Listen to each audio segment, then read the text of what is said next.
Supreme Court ruling that may change politics in this country more dramatically than anything else this court has done in generations. This is a Supreme Court-sanctioned murder of what little actual democracy is left in this democracy. Like Pearl Harbor, this decision, Citizens United, is a case that will live in infamy.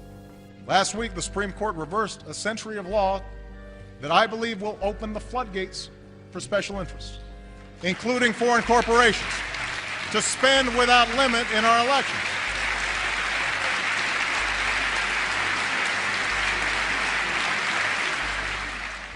In a 5-4 decision, the Supreme Court struck down decades of campaign laws with little basis explained in their ruling.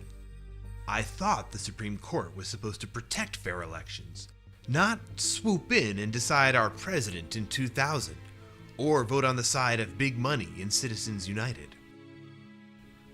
Democracy only works if we have fair elections.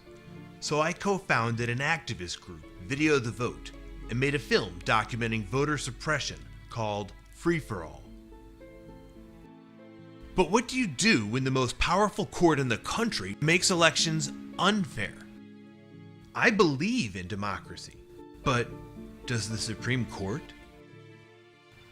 How could Citizens United happen? Citizens United came to the Supreme Court as a very small case. And basically there was a group called Citizens United, and they wanted to make a video-on-demand movie that was very critical of then presidential candidate Hillary Rodham Clinton. I'm calling it a movie. I mean, it was really just a series of scabrous innuendos. Ruthless, vindictive, venal, sneaky, ideological, intolerant. Liar is a good one. Scares the hell out of me.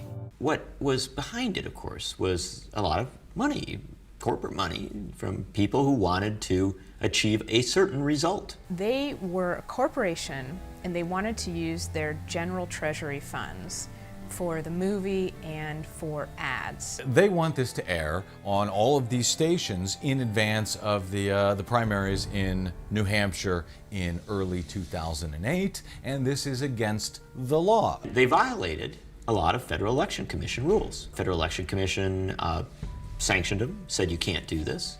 They sued, as of course is their right. The court wasn't actually asked to make a sweeping ruling. There was a fairly narrow question. Could this self-proclaimed media company have its product ruled not to be a campaign contribution, but just simply a piece of journalism? But something perverse happened. It went way beyond Citizens United. Chief Justice John Roberts took a bizarre interest in this case. And after the initial arguments said, you know what, we want you to argue this case differently.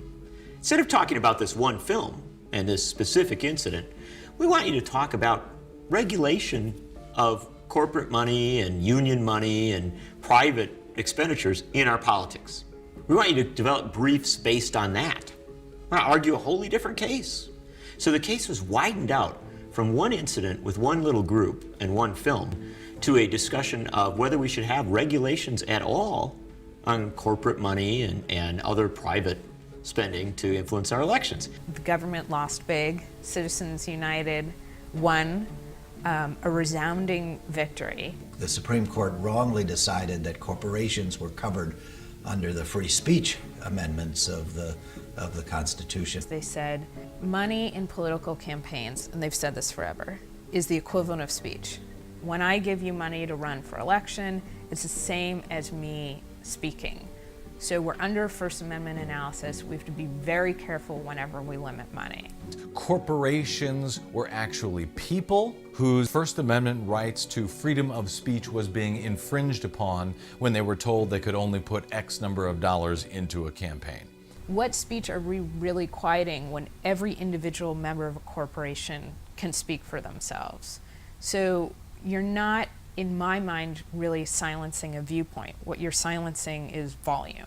People are people and corporations are not. And corporations shouldn't be given the same rights to be able to buy up and drown out regular citizens' voices in the arena of political speech. You can put as much money as you want into a race, and so can Walmart.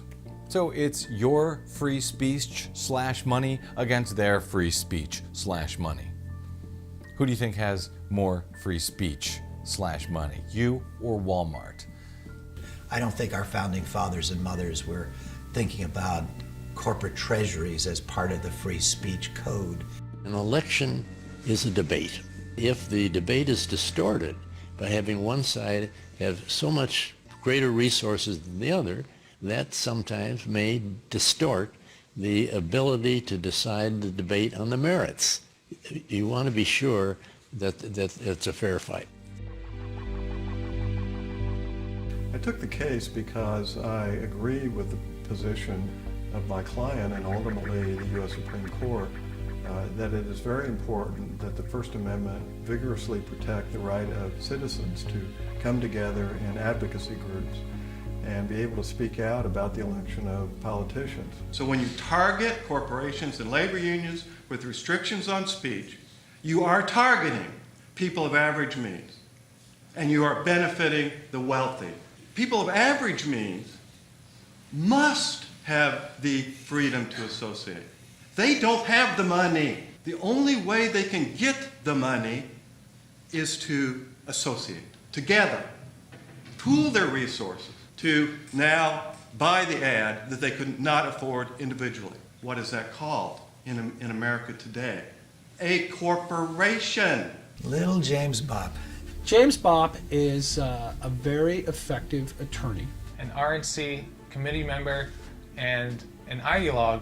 Who has served conservative interest. Who is probably about 3/4 of the way through his 10 or 12-year plan to dismantle all campaign finance reform laws in this country as we know them. He hates the idea that candidates should be required to disclose the sources of their donors. What he's best known for is being a crusader against laws that would limit the power of corporations and wealthy individuals to impact politics. I tell my associates and daughters, it's always better to be wealthy than not, because there is advantage. You got the money. So you want to go speak? Write a check.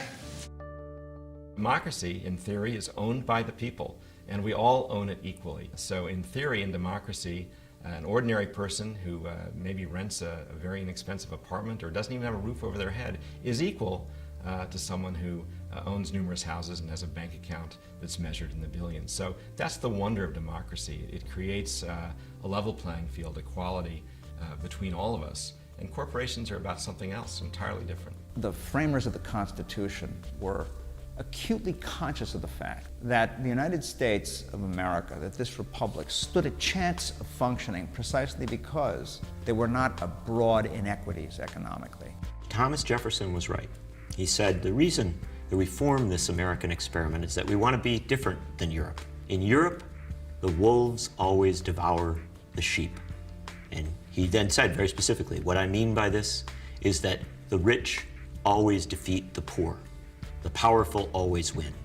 The point of the American experiment is understood by the founders, the people who wrote those Bill of Rights protections, was that we create a system open enough, free enough, small d, democratic enough, and fair enough so that the sheep have a chance, so that the poor and the working class and the great mass of Americans have a chance.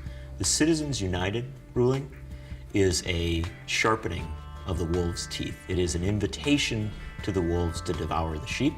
And unless we address it, we're very likely to end up in a situation where a country that already has far too wide a gap between rich and poor, far too unequal a political, social, and economic structure, will become more unequal with a richer rich and a poorer poor. How did it get this way? How did the Supreme Court become so reckless? Who's funding these efforts to undermine our democracy? How can we take back our elections? What can I do? Sir, while you're filming, you have to stay on the sidewalk also. What? Can't film yourself. Dude, I'm trying to... Okay. Wow. Thanks to the Supreme Court, I guess speech really isn't free. I can't even narrate my own documentary. How am I gonna tell this story?